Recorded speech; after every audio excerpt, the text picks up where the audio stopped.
It doesn't take long for brush to get out of hand, and when it does, having the right brush blade can make a very difficult job very easy. So the question is, which brush blade can make an easy day out of a difficult task? Well, let's get the testing underway and see which brush blade is the best. In the first test, we'll see how each blade performs on grass and small trees. In the second test, we'll see how the blades hold up when they come in contact with steel pipe and concrete block. In the final test, we'll use the damaged blades once again on the same small trees to see how they perform. I definitely don't recommend using any type of blade on a curved shaft trimmer. 30cc and larger straight shaft trimmer with bike handle grips is the way to go. The least expensive blade we'll be testing is this BluecatELE, costing only $10.49. The BluecatELE is made in China. According to the instructions, this blade is designed exclusively for brush cutter. Do not use for other applications. Not designed for a circular saw or for a chop saw. This blade indicates that it is a directional blade. Both the leading as well as the trailing edge have been sharpened, so it appears that this blade can be used rotating either direction. The Stihl factory-equipped trimmer cord dispenser weighs 383 grams. The BlueCat is actually a little lighter at 336 grams. It's a pretty thin blade at 1.6 millimeters. BluecatELE is definitely not the sharpest blade we'll be testing today. I used a Mohs hardness tester on the blades, and the BluecatELE is pretty soft at a 5. Before we test the blades on the brush, let's first test the blades on the grass. Regular trimmer cord will serve as our baseline. When sweeping side to side, the trimmer cord is doing a terrific job of discharging the grass clippings. Dropping the trimmer head down onto the grass, the trimmer line did a great job mulching and discharging the clippings. Now we'll compare to see how the blades perform on tall grass, beginning with the BlueCat. In order to use any one of these brush blades, you have to find the appropriate adapter kit. These adapter kits cost anywhere from $10 to about $30. I highly recommend leaving the guard on the trimmer for safety purposes, but for the purpose of filming this video, I'm taking the guard off so we can get a much better look at the blades in action. The blade didn't do nearly as well at mulching the grass.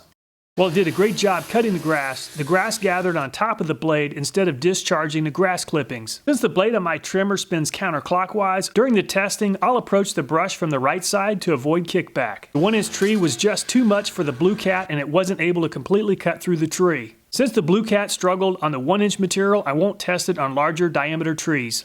At $15, this Renegade Hybrid is the second least expensive brush cutter blade that we'll be testing. All 68 teeth have a carbide tip. The Renegade Hybrid is a directional blade, made in China. Weighing only 328 grams, the Renegade Hybrid is actually a little bit lighter than the BlueCat. The Renegade Hybrid's carbide teeth look very sharp. With a blade thickness of 1.3 millimeters and a carbide tip thickness of 2 millimeters, the design should help prevent the blade from experiencing too much friction or getting stuck in the kerf. The carbide on the Renegade seems to be between an 8 and a 9 in hardness.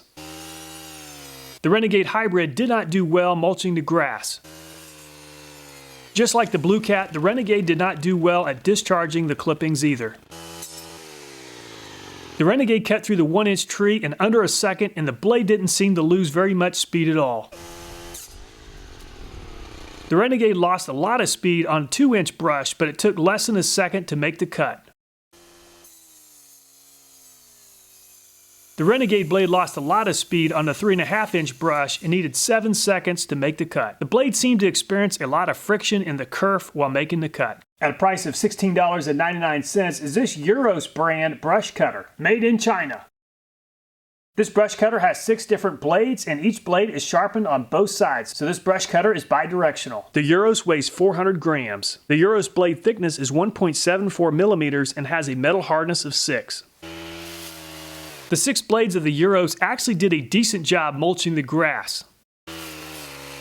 It also did a slightly better job than the Renegade and the BlueCat at dispersing the clippings. The Euros definitely did a better job than the BlueCat cutting through the 1-inch tree, but not nearly as well as the Renegade. The Euros definitely did a better job than the BlueCat, but it's definitely not designed for thick brush. The 2-inch tree was definitely too much for the Euros. I definitely don't recommend the Euros for cutting through heavy brush. This thing really struggled and didn't make it through. This 8-inch 20-tooth Oregon brush cutter blade is the 4th least expensive blade we'll be testing at $19.94. The Oregon blade is made in Sweden. According to the packaging information on the back, this brush cutter blade is specifically designed for small trees. The other possible applications include brush as well as weeds and grass. The Oregon blade can only be used in one direction. The Oregon weighs 339 grams. The packaging includes instructions on how to sharpen the Oregon blade. With a blade thickness of 1.5 millimeters and a tooth offset of 2.58 millimeters, it has a slightly more aggressive tooth offset than the Renegade Hybrid. The Oregon blade has a hardness of 6. The majority of the blades being tested are mostly round with relatively short teeth. This design just doesn't work well for mulching and dispersing the clippings. The Oregon cut through the 1-inch tree just as well as the Renegade. It did just as well as the Renegade cutting through the 2-inch brush in under a second.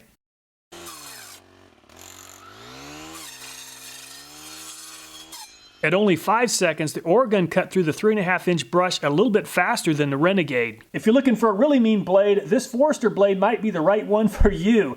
This Forester blade costs $23.95 and has 20 chainsaw teeth attached to the steel disc. The Forester blade even comes with a file to sharpen the teeth. According to the packaging, this Forester blade is ideal for all brush cutting applications. Saw chain cutters are easily sharpened with a round file. While the packaging says this blade is ideal for brush, according to the warning, blade is for cutting grass. Cutting harder objects could cause trimmer to rebound out of control, resulting in property damage, serious injury, or death. The Forester blade is made in China. The Forester blade can only be used in one direction of rotation.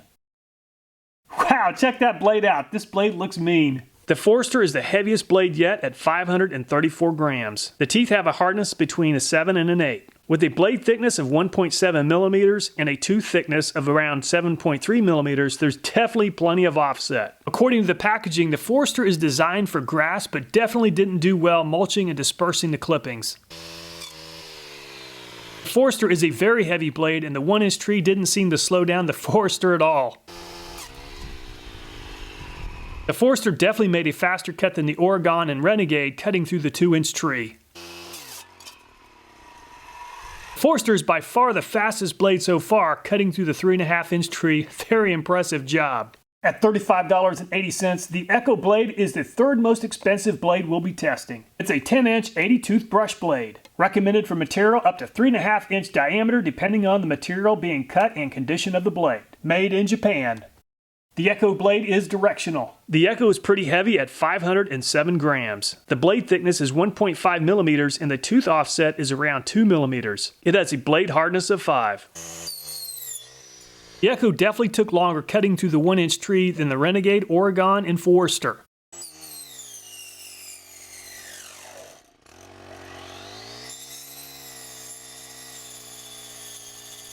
It took the Echo around 8 seconds to cut through the 2-inch tree.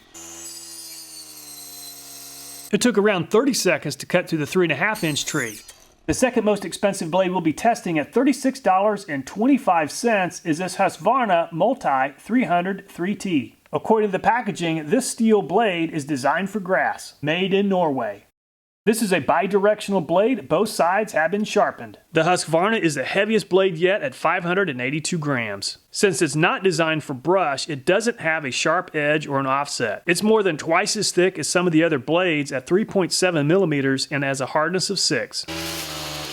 The Husqvarna did the best yet at mulching and dispersing the grass clippings. The leading edge of the blade is blunt, allowing it to both cut and disperse simultaneously. Even though the Husqvarna is a grass blade, it has enough mass to take out a 1-inch or smaller tree. Without having a sharp blade, and because of the 3-blade design, it just isn't a good option for brush that's over an inch. Costing 4 times as much as our least expensive blade at $42.95 is this Stihl brush cutter blade, made in Japan. This brush cutter blade has 80 teeth. The Stihl weighs 364 grams and is relatively robust with a thickness of 1.77 millimeters. It has a tooth offset of 3.38 millimeters and a metal hardness of 6. The Stihl seemed to do just as well as any of the other blades with the 1-inch tree. The Renegade, Oregon, and Forester were definitely a little faster on the 2-inch brush.